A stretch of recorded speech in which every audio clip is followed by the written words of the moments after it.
There is a drug epidemic happening here in America. Our fathers, mothers, sisters, brothers, nieces, and nephews are dying each and every day. Enough is enough. It's time to fight back. Welcome. You are now about to witness the beginnings of the underground church in America. Our government has been infiltrated with Luciferians, and our cities have been infiltrated with madness. They want our heads. They want our silence. This is our response in Christian resistance. We are a select few of Christian soldiers, and we need to know, are you down? And now, for the minister. Super Soldier! Gangstas! What's up, guys? Welcome back! It's been a minute since I did a video, and I got a job, right? One thing I found out about jobs is jobs aren't nothing but a bunch of work, and so I hadn't had time. But I want to come and I want to tell you about this movie. It's called Countdown to Looking Glass, and it's a 1984 movie. You know, I was a kid at the time when it came out, and so what Looking Glass is it's a flying command center that's meant to, in case of a nuclear conflict, you know, this command center goes up in the air, and after that, once it gets to that point, I don't think there's anything to come back down to, you know, and that's how dire the situation is, right? And the way this movie starts out, where there was a couple of I think it was like Central American banks that failed, companies that failed, and it started a chain reaction where there was run on the banks and civil unrest, right? That's not happening around anywhere, right? And so so these banks that went under, they were kind of like Evergreen, that's going under, right? That's having trouble in China right now, you know. So there's a lot of parallel, a lot of similarities to what it's gonna look like, you know. And when I rewatched it, and it's on YouTube, you could look it up. I was like, wow, you know, whoever made this movie got it pretty accurate, right?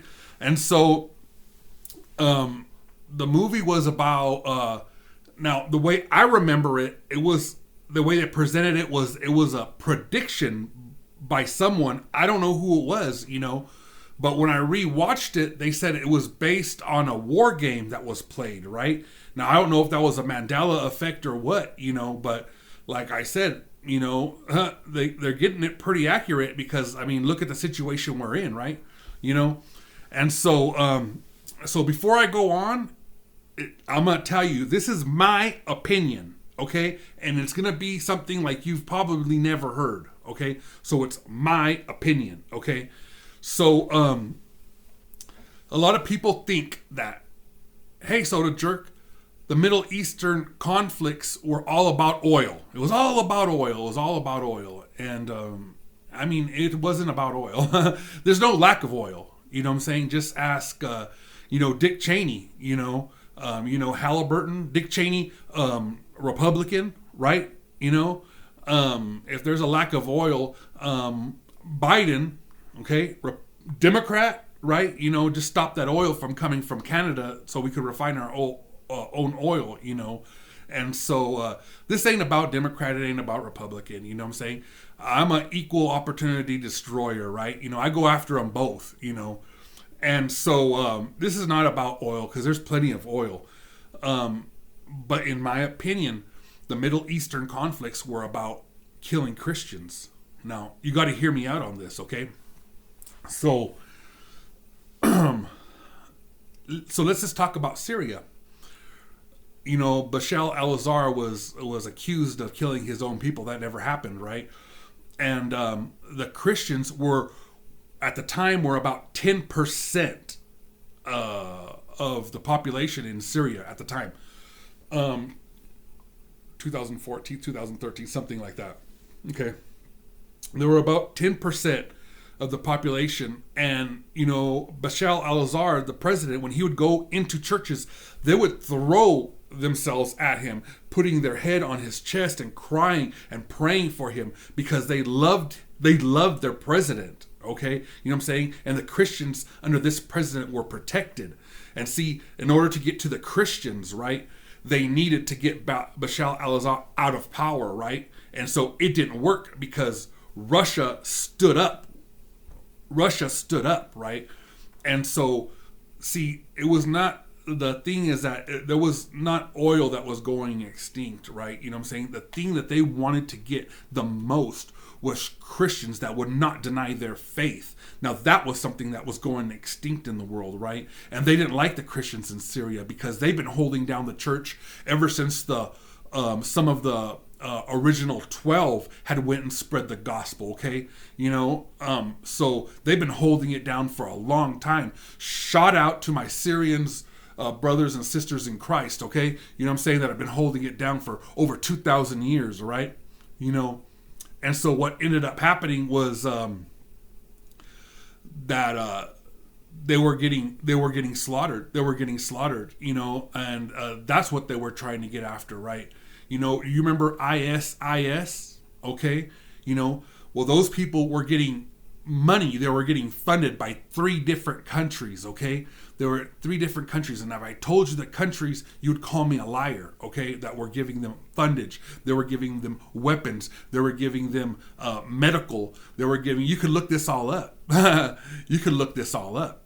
They were giving them the weapons. Look to see the old footage of what they were cruising around in, and whose armor they were using, and whose weapons that they were using.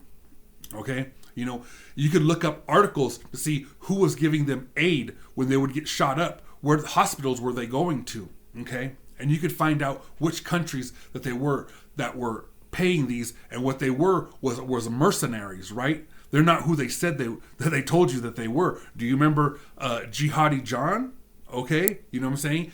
When he spoke, did he speak in a Middle Eastern accent? No, he didn't. Okay? These were paid mercenaries, that were out for one thing, and they were out for Christians to end Christians' lives, right?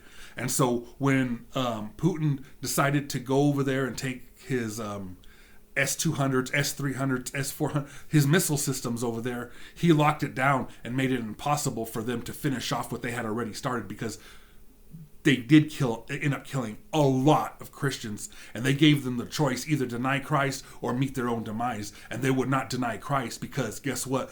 Christ was the only thing that they had, and they would not deny Christ, and they were faithful until the very, very end. Okay, that's what they were looking for. It wasn't because of oil. It was because Christians that would not deny Christ, and they knew they could find some of those in Syria. And see, even these Middle Eastern dictators that one by one was taken care of, right? But the Christians underneath them flourished under them, because they would not get touched, because they were so afraid of the dictators, the presidents, right? And so now we come to now, right? And they already made up their mind that they were not going to let Russia live in peace, because Russia humiliated Obama. He humiliated him when he went into Crimea. He humiliated him with standing with Syria. And Obama wasn't able to do nothing. You know what I'm saying? Either he wasn't able to do it, or he didn't have the huevos to do it, all right? Okay? And so why Russia? Well, because Russia was for years, 1900, something like that, they were a Christian nation, right? Then they got taken over by the oligarchs and the communism, right? And it took them 70 years to kick out communism and get their country back. And so they turned back to Christ. It was a country that turned their face back to Christ, okay? Now you may say, soda jerk, they don't even allow Christians from the West to go over there. Yeah, they don't. They don't allow the Christians from the West to go over there. They don't want nothing to do with this kind of Christianity. You turn on some of this Christianity in America and you tell me, would you want it to go over there? right? Not all of it, not all of them, you know what I'm saying? Because there is a select few, and you better believe that, right? But they don't allow some of the stuff that's allowed on the televisions, they don't allow some of the things that they parade around here, they don't allow their youngest vulnerable children to get murdered, right? And so some of the things that we allow, Babylon, right? America, okay, they don't allow over there. And for being a light, the devil worshippers that run some of these countries are not going to allow these people to live in peace, right? And so whose side do you think God would be on if there was a nuclear conflict? Whose side do you think they would be on? A country that like Babylon, or a country that turned their face back towards God, right?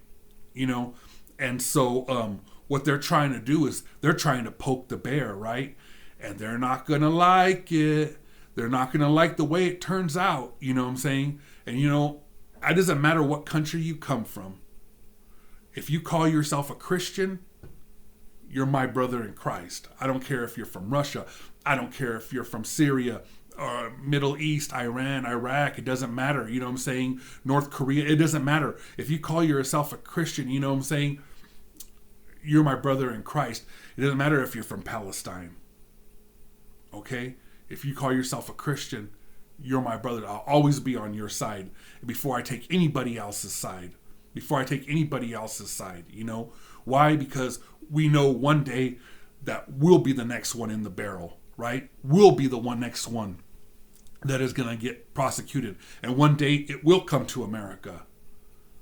But we ain't like our Middle Eastern counterparts. We aren't like our Middle Eastern brothers and sisters, okay? I wish somebody would come and try to prosecute me for being a Christian. I lay awake and I dream that somebody would come and try to prosecute me here. Because, see, our attitudes are totally different than our Middle Eastern, you know what I'm saying? They come for us, they come for the American Christian, pobrecitos. I feel bad for them because it's not going to turn out the way they think it's going to turn out. They don't got enough room at the morgue. Okay? Let me tell you how serious that is. You know what I'm saying? It's not going to turn out the same way.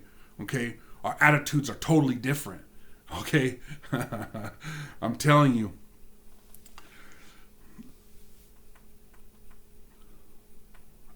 I pray for peace. I pray for peace. You don't want this to go down, but it seems like they already have their minds made up.